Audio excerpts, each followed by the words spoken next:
Hey you guys, it's Life of Nikki Lee podcast. Thanks for tuning in on this beautiful Saturday. I hope you're doing well and living your fullest every day. So today we're going to get into the topic of what's been circling around the internet this past week.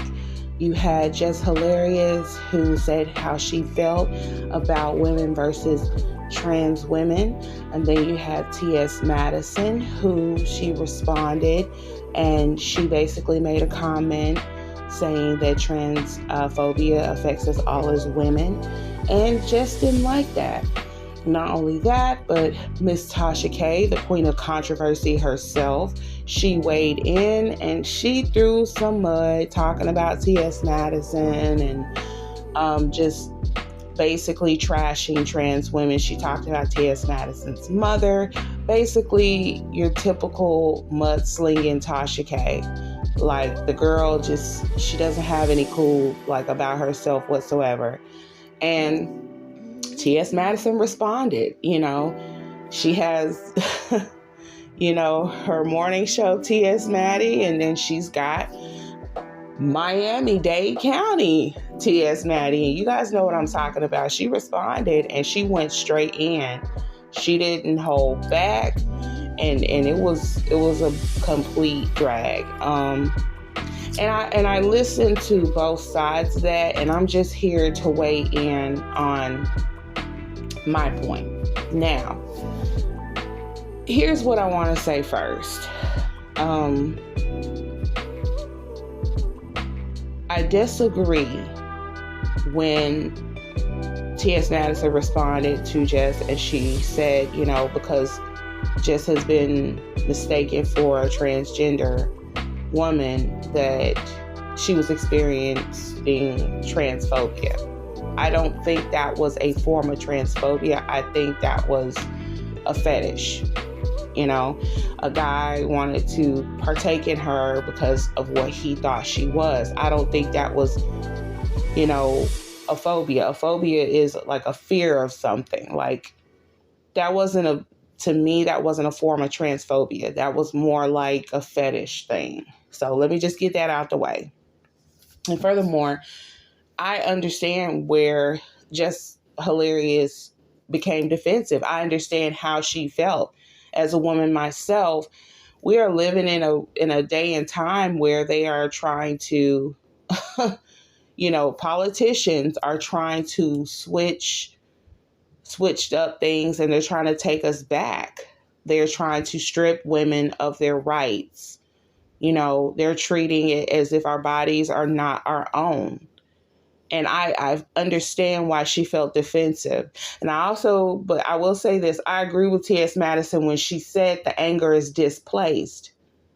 I do understand where she said that, because I feel like instead of us, women and trans women going at each other, we need to be looking at what's going on Capitol Hill. We need to be looking at these politicians who don't give a damn about Black women or just women, period, telling us what we can and can't do with our bodies, trying to take us back 100 years.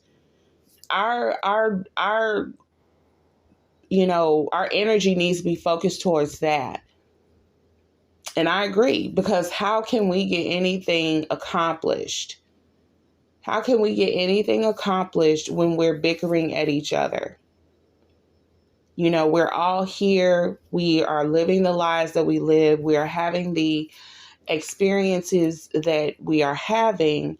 And we just can't take any of this for granted. And we can't spend time putting negative energy into these types of things when there's so much of a bigger plot going on out there, you guys. And that's just the truth. There are bigger fish to fry in this world, especially when it comes to terms like being a woman. Women are under attack. Trans women are under attack because trans women and women are being killed. You see a lot of women out here dying in domestic relationships. They're being killed by their domestic partners. And so are trans women. And that's one of the, most disheartening things about all of this. I understand like why they got upset with the lady from TikTok, the trans woman from TikTok, when she was saying you don't own periods, you don't own, you're not the gatekeepers of periods and womanhood and this and that. But I also feel like that is, you can't gain a whole lot of knowledge from listening to a simple clip. You really, and that's the thing about like these little short clips and TikToks and all this other stuff. You hear a short clip and then you're ready to explode because it wasn't explaining its entirety exactly what she meant. Okay. And also, I'm going to play a clip also there was a TikTok from a young lady. She broke it down perfectly. When I heard this young lady speaking, I was like, yes, you nailed it. You nailed it. You nailed it. And she was pro Jess, and she explained why she was like that. But she was also very understanding in how she broke it down about, non-binary people and trans people as well. And so I'm going to let you guys hear that clip right now.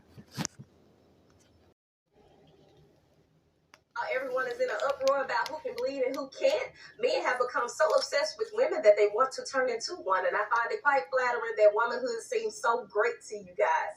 Y'all know me, you may not like what I gotta say, but I'm gonna say it anyways. In recent conversation, there's been a lot of uproar between trans women and real women. In my opinion, I think the most misogynistic thing that a man can do is reject his biology as a man and go into women-dominated spaces telling other women how he's a better woman than them because it's based off of his feelings of how he perceives a woman to be, while walking in society emulating what he believes a woman looks like by replicating other women. When we're discussing womanhood, I cannot go to another woman and ask her what it feels like to be a woman, because being a woman is not a feeling. However, being a woman, I absolutely am subjected to my reproductive organs that identify me as a woman. And saying that doesn't mean that I'm less than a woman. It just means that that is the beginning of my woman origin and my woman experience. And for the women who can't have a baby, we still recognize those women as women because they do have the reproductive organs to do so. However, we also understand that something is medically wrong with them. I will give credence to the fact that women are not the only people who have a period if we're identifying them that way, because non-binary people or trans men actually can also have a period, but at the basis of it, we call those biological women.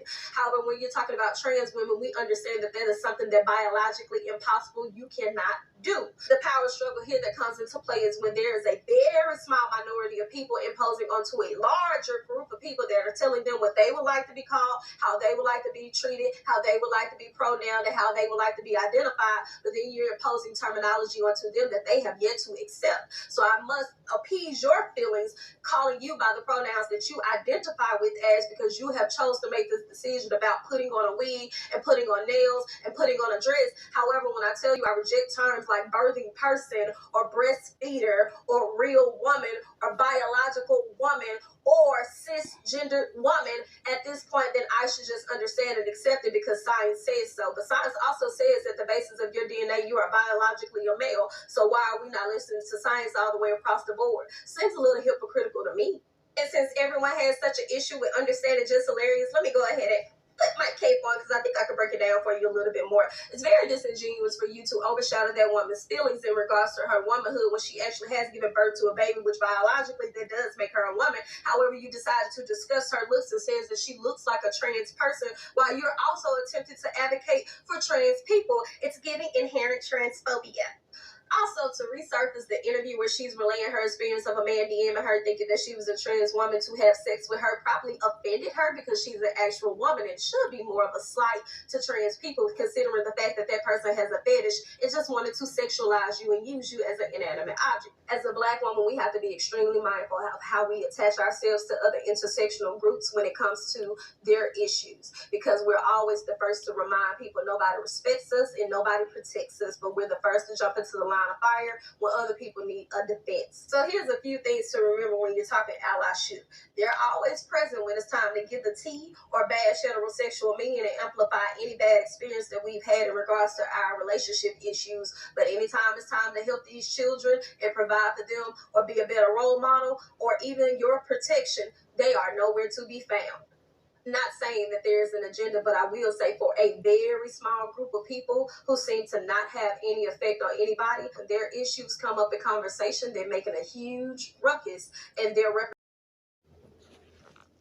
Okay, you guys, so you heard that, and I agree 100% with what she's saying, because at the end of the day, you can feel a certain way, you can identify a certain way, but science is science. DNA is DNA. And a lot of people want to go off of, energy and how they feel, and that's who they are. And I get all that.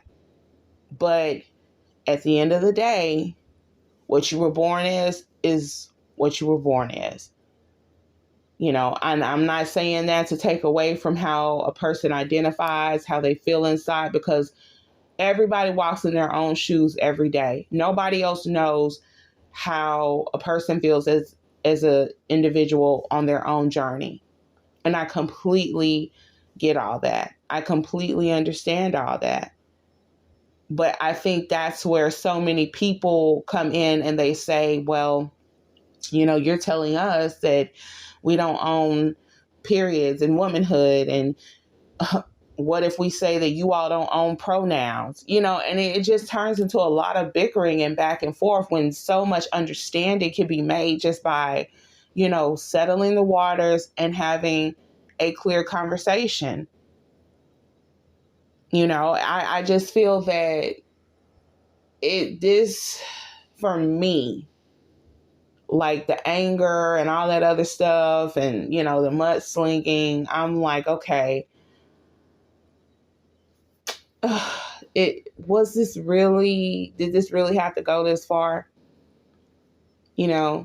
Tasha K, she felt how she felt because, she feels like people are constantly attacking Black women. And to a certain extent, I agree with Tasha K, because a lot of times people do try to discredit Black women. A lot of people do try to make it seem as if Black women are problematic, we're too aggressive, and we're out here battling a lot of shit every day. Every day. The only thing that I don't agree with Tasha K is when she gets the mudslinging and talk about people's mamas and stuff like that, because, people don't play about their loved ones. They really don't. I feel like if you're going to put it out there and you're going to stand for Black women, stand for Black women. Don't mix it up with a bunch of messy bullshit. But again, this is entertainment. So a lot of people, they do co-sign, the mudslinging and the mess. I personally don't. Maybe that makes me boring as hell. I don't care, but that's just not the energy I ride with. But to each his own. But I hope at the end of the day, I hope we can all come to an understanding and just really get to the point where we can overlook all this animosity with one another, because it isn't women versus trans women. Like, if we all identify as women, that's fine. But there are bigger fish to fry, and they're sitting their asses right up there at Capitol Hill trying to make, plans for our lives that's not theirs. And that's really where your anger and your energy needs to be focused towards. These white ass politicians who don't give a damn about you. They don't give a damn about your body. They're trying to tell you what you can do to and some of them are old as shit. They stand up in front of a podium and can't even speak. But they're trying to tell you what to do with your life. Please don't let these people set us back. Get your asses out there. You need to vote locally, state, and national. Because it all adds up. Believe you me. We, all my trans people out there, we are not your enemies, and you are not ours. You are our sisters and we are yours. We may not all agree to the same things, but trust me, we are fighting the same battle. And we all better wake up to what's going on out here because it's bigger than us. And you can only have success when you stick together. And that's what a lot of these white people in these politics know. They know black people do not stick together. They know a lot of times women are catty with each other and they do not stick together. We need to go beyond that, y'all. So that's going to wrap up this segment. This is Nikki Lee signing off. I'll see you on the next podcast. Take care. Bye.